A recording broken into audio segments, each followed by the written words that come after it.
श्री स्वामी समर्थ. नमस्कार मित्रांनो, आपल्या यूट्यूब चॅनलमध्ये तुम्हा सर्वांचे हार्दिक स्वागत आहे. प्रियदर्शकांनो, आज पुन्हा मी एक नवीन माहिती घेऊन हजर झालो आहोत. प्रिय मित्रांनो, आजचा जो व्हिडिओ आहे, आजचा जो प्रसंग आहे तो खूपच ज्ञानवर्धक आहे. प्रिय दर्शकांना, आजच्या व्हिडिओमध्ये तुम्हाला समजणार आहे की सर्वात जास्त बुद्धिमान मुलगा कोणत्या महिन्यामध्ये जन्माला येतो.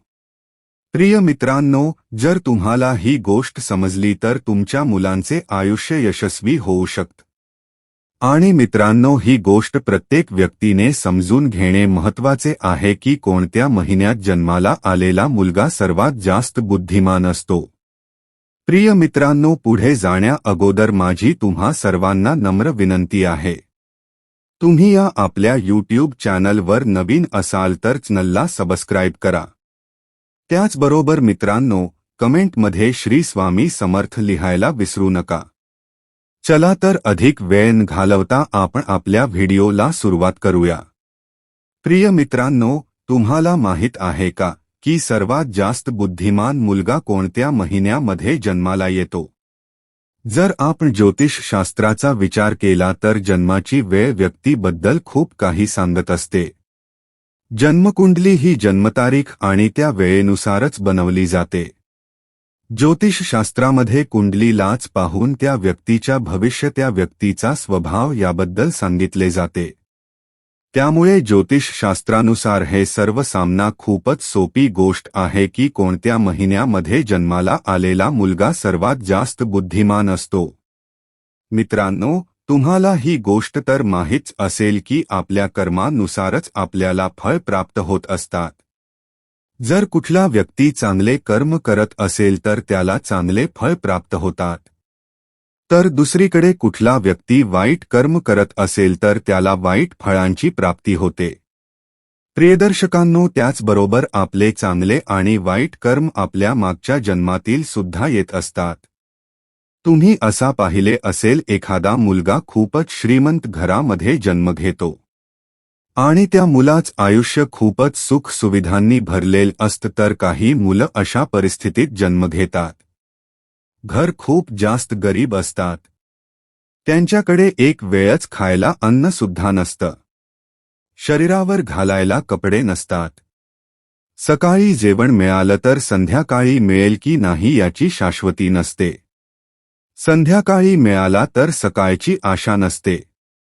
त्यांचे जीवन खूपच दुःखी असते. मित्रांनो, आता या छोट्याशा मुलाने कोणतेच कर्म केले नाही. मग हे कसं संभव आहे की एका छोट्याशा बाळाला सर्व काही चांगले मिळत आहे आणि एका गरीब घरात जन्म घेणाऱ्या बाळाला दुःखामध्ये जीवन व्यतीत करावा लागत आहे? त्याचे जीवन खूपच दुःखमय आहे. प्रियदर्शकांनो, हे सर्व आपल्या पूर्वजन्माच्या कर्मावर आधारित आहे. ज्या मुलाने श्रीमंत घरामध्ये जन्म घेतला आहे त्या मुलांनी त्याच्या पूर्वजन्मामध्ये काही ना काही चांगले कर्म नक्कीच केले आहे. तर दुसरीकडे ज्या मुलांनी गरिबीमध्ये जन्म घेतला आहे त्याने त्याच्या पूर्वजन्मात नक्कीच कुठला तरी वाईट कर्म केले असेल. प्रियदर्शकांनो, अशा प्रकारे कर्मानुसार व्यक्तीला शरीर आणि बुद्धीशी प्राप्ती होत असते. काही लोक त्यांच्या शरीराने खूपच स्वस्थ असतात. या लोकांनी काहीही खाऊ द्या, त्यांना सर्व काही पचवू शकते, हे कधीही आजारी पडत नाही. तर दुसरीकडे काही लोक असे सुद्धा असतात ज्यांचे शरीर कधीच स्वस्थ नसते. या लोकांना वरण भातापेक्षा दुसरे काहीही पचवू शकत नाही आणि वेळोवेळी यांना औषधी सुद्धा घ्यावी लागतात.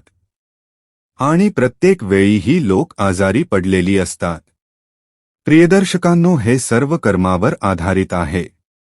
ज्या लोकांनी खूप जास्त पुण्य केलेले असतात अशा लोकांना एक स्वस्थ शरीर प्राप्त होते. आणि त्याचप्रकारे ज्या लोकांनी पाप केलेले असतात त्या लोकांना दुःखी, रोगी शरीर प्राप्त होते. अशी लोक नेहमीच कुठल्या ना कुठल्या आजाराने ग्रस्त झालेली असतात आणि याच आजाराच्या मार्फत ते त्यांच्या वाईट कृत्यांचे फळ भोगत असतात. प्रियदर्शकांनो, याच प्रकारे ज्या व्यक्तींनी पुण्य केलेले असतात त्यांना चांगली बुद्धी प्राप्त होते. ज्या बुद्धीचा वापर करून ते त्यांच्या आयुष्य आणखी सुखी बनवू शकतात आणि त्याच प्रकारे ज्या लोकांनी पापकर्म केलेली असतात अशा लोकांना मंदबुद्धी प्राप्त होते, ज्यामुळे हे लोक त्यांच्या आयुष्यात सुखाची प्राप्ती करू शकत नाही. वेगवेगळ्या संकटांना अशा लोकांना नेहमीच सामना करावा लागत असतो. आता मी तुम्हाला सांगतो की कोणत्या महिन्यात जन्माला आलेले बाळ सर्वात जास्त बुद्धिमान असतो. मित्रांनो, जानेवारी आणि फेब्रुवारी महिन्यामध्ये जन्माला आलेल्या बाळा खूप जास्त बुद्धी असते. जानेवारी आणि फेब्रुवारी महिन्यामध्ये जन्माला आलेल्या मुलांना स्वतःवर खूप जास्त विश्वास असतो.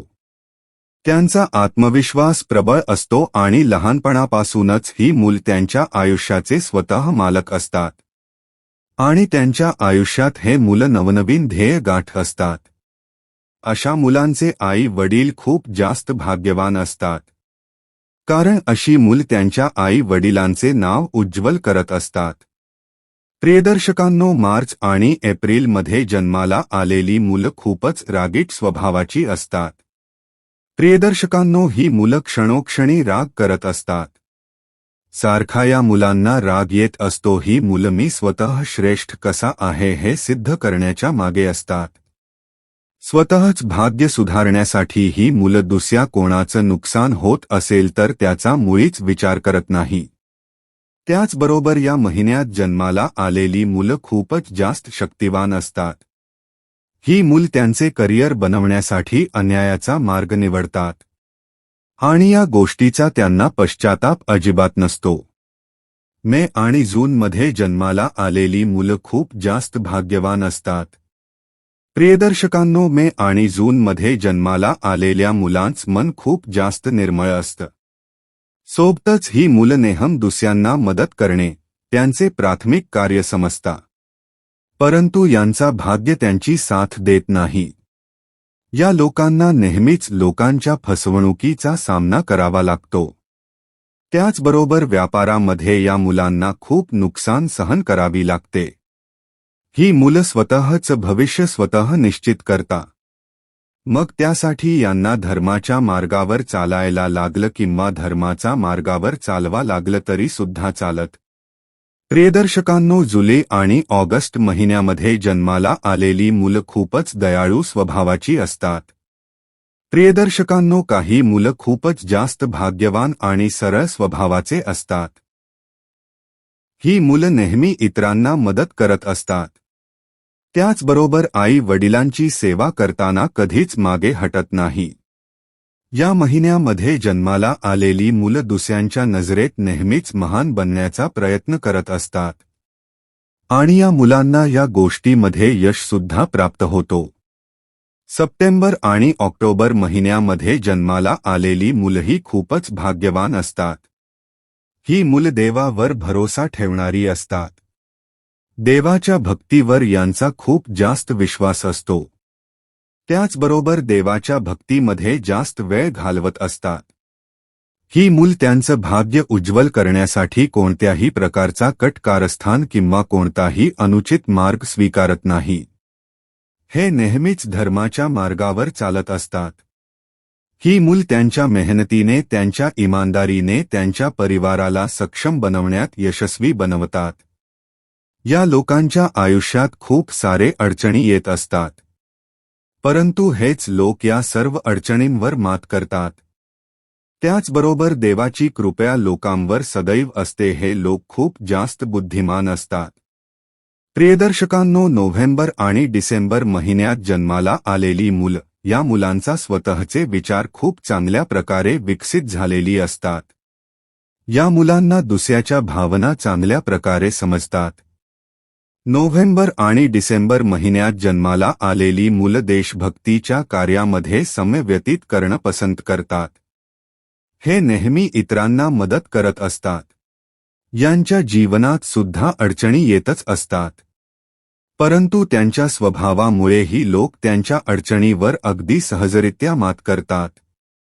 ही मुलं पूर्ण मन लावून त्यांच्या आई वडिलांची सेवा करतात आणि आई वडिलांच्या आशीर्वादावर यांचा नेहमी विश्वास असतो.